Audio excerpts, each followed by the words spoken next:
wawancara mengenai keselamatan bayi. Langsung saja Pak. Keselamatan bayi menurut panjenengan nol Pak? Gini ya, kalau saya itu selamatan diambil dari kata selamat. Jadi artinya itu istilah Jawa. Diambil dari kata selamat artinya orang-orang yang selamat kan mengharap selamat. Jadi mengharap agar bayinya itu selamat, maka diadakan sebuah prosesi yang berupa selamatan.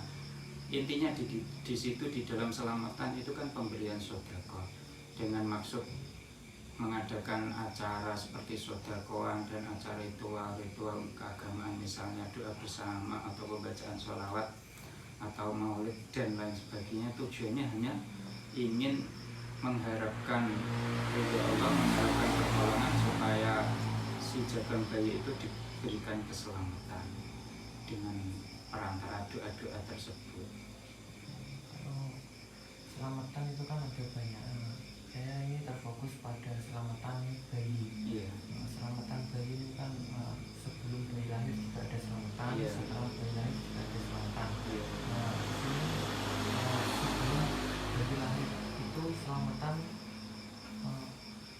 ada berapa? Kalau di lingkungan kita itu biasanya selamatan dimulai dari 4 bulan, karena di situ waktu 4 bulan mengandung itu roh si jaban bayi ditiupkan ke kandungan ibu, seperti yang tertera di dalam Al-Quran. Itu adalah dalam surat surat Al-Mu'minun ayat 12-14 yang menceritakan tentang proses pembentukan janin, mulai dari mulai dari air mani sampai segumpal darah, segumpal daging, dan akhirnya nanti ditiupkan roh. Itu ada prosesnya, dan setiap proses itu kan ada 40 harian. Jadi pas ditiupkannya roh ke dalam perut ibu itu kira-kira janin itu berumur sekitar 4 bulanan. Makanya ada istilah di Jawa itu, istilahnya apa ya, proses metang saseni. Metang saseni dengan harapan diadakan suatu acara, misalnya pembacaan doa-doa, dengan harapan mulai dari ditiupkannya roh itu si jaban bayi diberikan keselamatan, diberikan nanti akhirnya menjadikan putra atau putri yang soleh-solehah. Mulai itu dia kurang lebih seperti itu. Kalau 7 bulan ada juga 7 bulan itu istilahnya mitoni.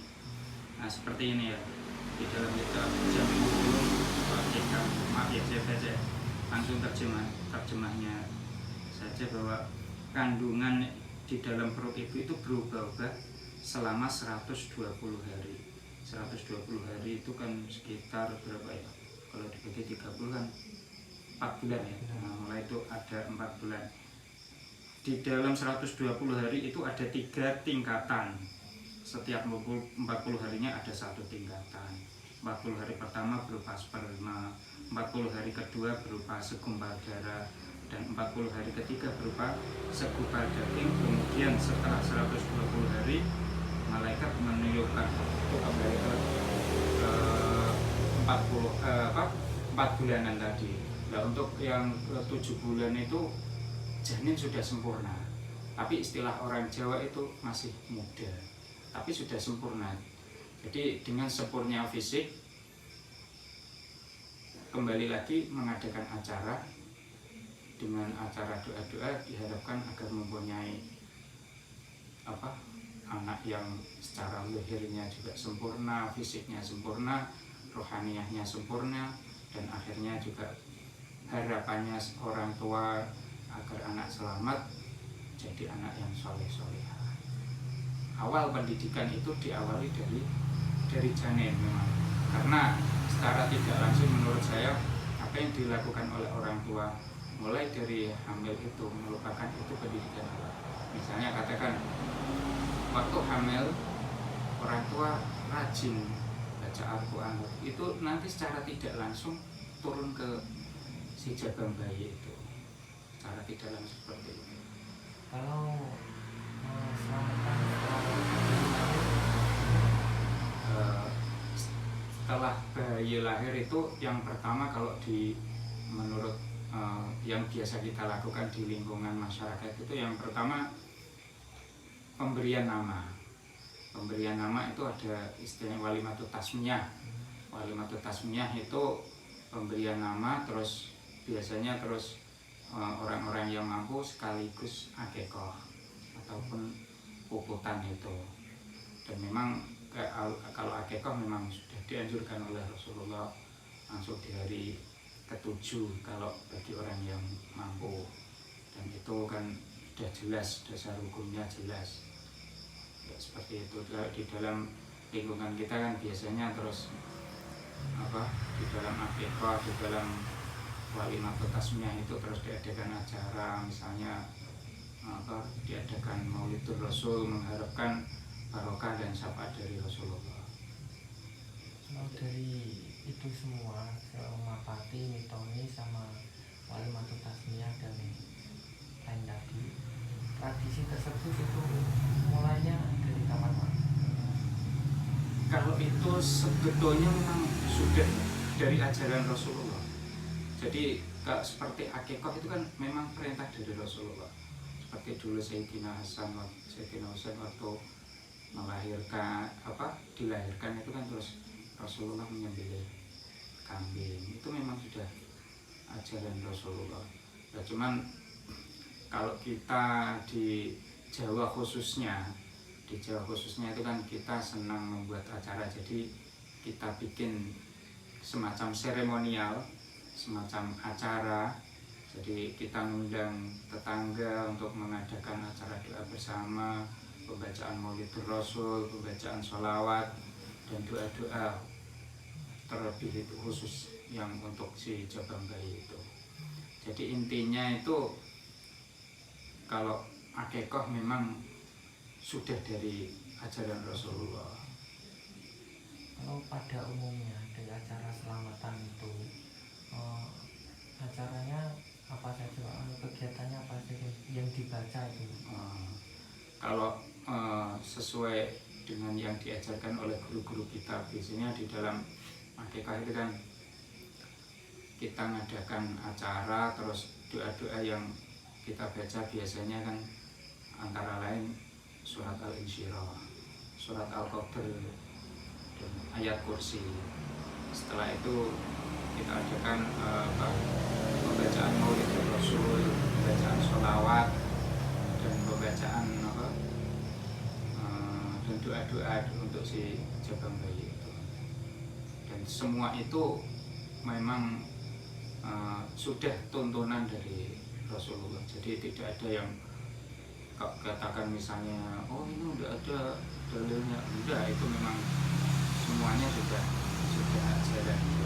Artinya memang seperti akikah sudah diajarkan oleh Rasulullah, Rasulullah, hadisnya pun jelas. Terus untuk pembacaan ayat suci seperti surat Al-Insyirah itu kan ada fadilah-fadilah tertentu. Kalau sekarang hikmah yang dapat diambil dari diri kita maupun untuk masyarakat sendiri itu apa, Pak? Ya, yang pertama kita memang untuk mengajarkan untuk diri kita untuk selalu berdoa, selalu mendekatkan diri kepada Allah. Mulai dari katakan misalnya si jabang bayi masih di dalam kandungan, kita sudah membaca doa-doa tertentu dengan harapan diberikan keselamatan. Jadi secara tidak langsung kita kan memberikan bahasanya itu melatih mulai sejak dini kita selalu berwirid, berdoa, berzikir untuk memohon kepada Allah. Yang kedua, untuk keselamatan sedekah kita mengajarkan untuk diri kita agar tidak menjadi pribadi yang bakhil, dalam arti yang pelit. Jadi secara tidak langsung kita memikirkan pada tetangga-tetangga kita agar istilahnya kita berbagi lah, karena di sisi lain kita mendapatkan anugerah seorang anak itu kan merupakan nikmat yang tiada terkira. Kita diberikan rezeki berupa anak, jadi kita wujud dari syukur itu kita adakan semacam sedekah. Intinya di selamatan itu kan kita memberikan sedekah kepada tetangga, dan harapan dari sedekah itu kan terlepas dari bala, karena di situ ada yang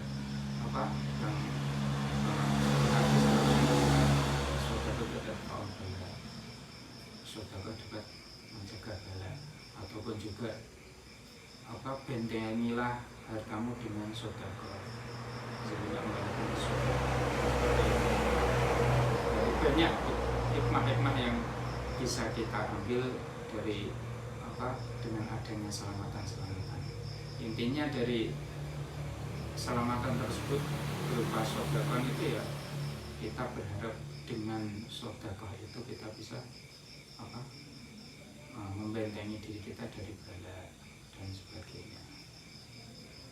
Mungkin cukup itu saja Pak. Terima kasih atas waktunya. Ya.